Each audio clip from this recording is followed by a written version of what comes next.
Breaking news Visakha student Sai Teja కేసులో కీలక పరిణామం చోటు చేసుకుంది. ట్విస్టుల మీద ట్విస్టులు నెలకొంటున్నాయి.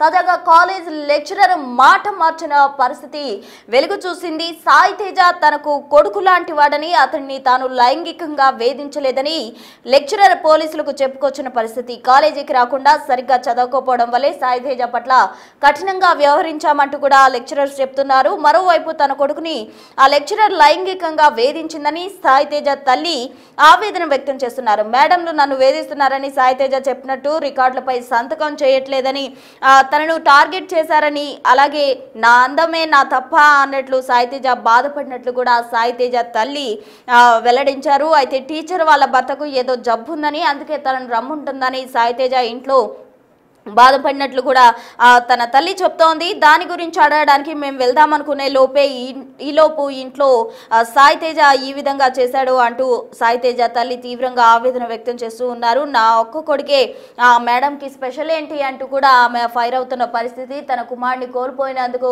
ఆ తల్లి ఎంతగానో విలిపిస్తోంది. ఆ లెక్చరర్ చాలా క్రూరంగా వ్యవహరించింది.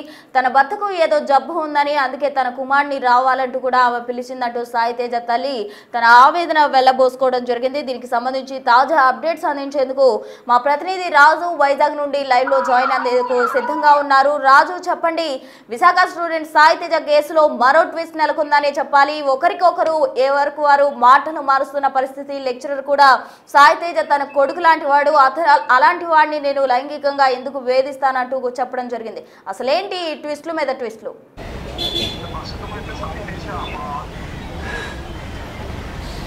అంటే ప్రస్తుతం అయితే సాయి తేజ ఆత్మహత్య చేసుకున్న తర్వాత నిన్నటి నుంచి కూడా నిన్న రాత్రి వరకు అటు స్టూడెంట్స్ సమతా కాలేజ్ దగ్గర ఆందోళన చేశారు. ఇప్పుడు కూడా స్టూడెంట్స్ ఆర్గనైజేషన్ నాయకులతో పాటుగా కొంతమంది విద్యార్థులు అయితే ఈరోజు కాలేజ్ సెలవైనా కూడా ఆ గేటు ముందు కూర్చొని ఆందోళన చేస్తున్నటువంటి పరిస్థితి అయితే ఉంది. మరోపక్క సాయి తేజ ఆ మృతదేహానికి పోస్ట్ మార్టం అయితే కేజీహెచ్లో జరుగుతుంది. అక్కడ కుటుంబ సభ్యులు, బంధువులు మొత్తం అందరూ కూడా అక్కడికి వచ్చినటువంటిది అయితే ఉంది. ముఖ్యంగా చూస్తే నిన్న సాయంత్రం లెక్చరర్స్ ఇద్దరిని కూడా పోలీసులు వాళ్ళ పోలీస్ స్టేషన్కి పిలిపించి వాళ్ళని అయితే ఎంక్వైరీ చేసినటువంటిది అయితే ఉంది. పోలీసుల విచారణలో కొన్ని విషయాలు అయితే బయటపడ్డాయి. ముఖ్యంగా సాయి తేజకి నాకు ఏ విధమైనటువంటి ఇంటర్నల్ సంబంధం అయితే ఏమీ లేదు. నాకు కొడుకు లాంటి వాడు, వయసులో చాలా చిన్నవాడు.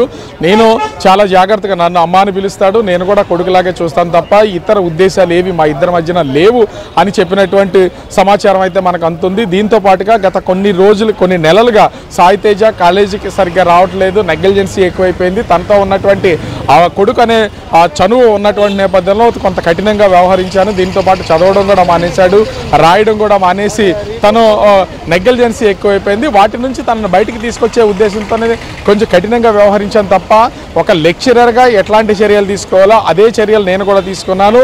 అదేవిధంగా కాలేజీలో తల్లి కొడుకులుగా మేమిద్దరుంటాం అనేది కాలేజీ మొత్తం అందరికీ తెలుసు.